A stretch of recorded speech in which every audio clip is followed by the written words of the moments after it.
I need to tell you something that's going to sound controversial, but it's the absolute truth. I visited Japan, the country everyone obsesses over, the country with legendary status, the country that's supposed to be the pinnacle of Asian civilization. And Japan was incredible. Beautiful temples. Amazing food. Polite people. Everything you've heard is true. But here's my problem. I visited South Korea first. And South Korea completely ruined Japan for me. Not because Japan was bad, but because South Korea set a standard that Japan couldn't match. South Korea was faster. South Korea was more efficient. South Korea felt more alive. South Korea had energy that Japan lacked. And after experiencing what South Korea built, Japan felt like a museum, beautiful, preserved, but stuck in the past while South Korea was racing into the future. I know that sounds crazy. Japan is supposed to be the superior Asian nation. But the reality I experienced was the opposite. And I'm about to show you exactly why South Korea ruined Japan for me in ways I never expected. Japan has good technology. The Shinkansen is impressive. Tokyo is modern. But after South Korea, Japan's technology felt outdated. In Seoul, everything was cutting edge. 5G everywhere that actually worked. Digital payment systems so seamless I never touched cash. Subway stations with real-time apps showing exactly where trains were. Restaurants with tablet ordering and robots. Internet speeds that made everything instant. Japan had technology too, but it felt a generation behind. Tokyo's subway system works but doesn't have the digital integration Seoul has. Japan still uses cash heavily while Korea went cashless years ago. Japanese websites and apps often felt clunky compared to Korea's sleek digital interfaces. Even the Shinkansen, while fast and reliable, felt like 1990s technology compared to Korea's KTX and integrated transportation apps. South Korea lives in 2026. Japan felt like it peaked in 2005 and stopped innovating. That gap was impossible to ignore once I noticed it. Japan is efficient. Trains run on time. Things work. But South Korea operates at a speed that makes Japan feel slow. In Seoul, everything moves fast. Subways arrive every 2 to 3 minutes. Escalators move faster. People walk faster. Food arrives quickly without sacrificing quality. Deliveries happen in hours. Internet loads instantly. Korea's entire society runs at maximum speed. Japan felt relaxed by comparison. Trains run on time but with longer intervals between them. Service is excellent but slower and more formal. Everything in Japan has ceremony and process. In Korea, it's about speed and results. After Korea's intensity, Japan's pace felt sluggish. I found myself frustrated waiting for things in Japan that would have happened instantly in Korea. Korea trained me to expect speed. Japan couldn't deliver it. And that made Japan feel less impressive than it should have. South Koreans, if you're proud that your country outperformed Japan in the eyes of a traveler, this is a brand new channel telling your story to the world. Subscribe now, hit that like button, and share this everywhere. Let's show the world what South Korea really is. Japanese food is world-renowned. Sushi, ramen, tempura, kaiseki, all incredible. Precision. Craftsmanship. Michelin stars. I loved Japanese food.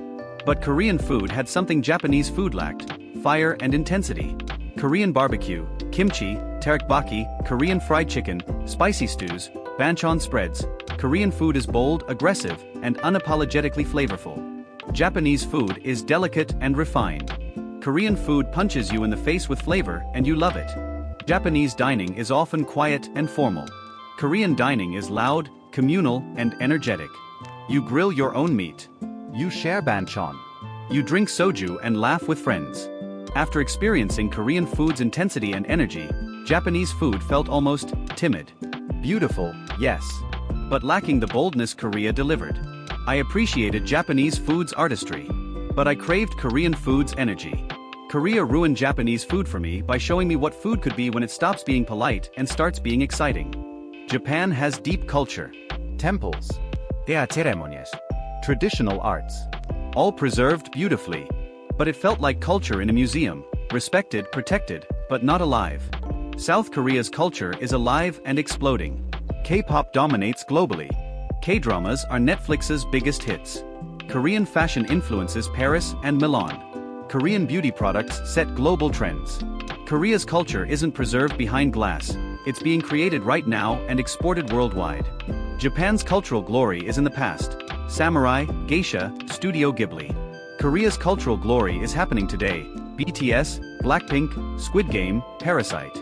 After experiencing Korea's cultural energy, the creativity, the global influence, the contemporary relevance, Japan's culture felt static. Beautiful history, but where's the modern cultural output that competes globally? Korea is creating culture the world wants. Japan is preserving culture the world respects. Those are very different things. And after Korea, Japan's cultural energy felt faded. Japan has achieved a lot and seems content with it. Korea is hungry and refuses to be satisfied. You feel that difference immediately. South Korea has chip-on-shoulder energy. Korea was poor 70 years ago. Korea was colonized by Japan. Korea was devastated by war. And Korea used all of that as fuel to build, compete, and prove itself to the world. That hunger is visible everywhere. South Korea delivers a more impressive, more modern, more dynamic experience than Japan does. South Koreans are too humble and too quick to defer to Japan. Stop. Your country earned its place. Demand the recognition you deserve. South Korea ruined Japan for me because it set a standard Japan couldn't meet. After experiencing Korea's speed, Japan felt slow. After Korea's technology, Japan felt outdated. After Korea's bold food, Japan felt timid. After Korea's cultural energy, Japan felt static. After Korea's ambition, Japan felt complacent. Japan is an incredible country. I'm not diminishing Japan's achievements. But South Korea showed me what's possible when a country refuses to settle, refuses to stop improving, refuses to rest on past glory. Japan is beautiful. South Korea is electric. Japan is refined. South Korea is hungry. And after tasting Korea's intensity, Japan's elegance felt like nostalgia for a greatness that's fading while Korea's greatness is accelerating. That's why Korea ruined Japan for me. Not because Japan failed, but because Korea succeeded so spectacularly that everything else felt like a step backward. I visited Japan, but South Korea ruined it for me. Japan was beautiful, polite, refined, and everything I expected. But after South Korea's cutting-edge technology, relentless speed, bold food, explosive cultural energy, and unstoppable ambition, Japan felt like a museum I respected rather than a future I wanted to be part of. To every South Korean, your country is more impressive than the world realizes and more impressive than you give yourselves credit for. The technology you use daily, the pace you maintain, the culture you create, the ambition that drives you, this isn't just good. This is world-leading. Stop deferring to Japan. Your country has earned its place at the top. Be proud. Demand recognition. This is a brand new channel showing the world what South Korea truly achieved. If you're proud to be South Korean, subscribe right now, hit that like button, and share this with everyone. Let's show the world that South Korea isn't following anyone anymore. See you in the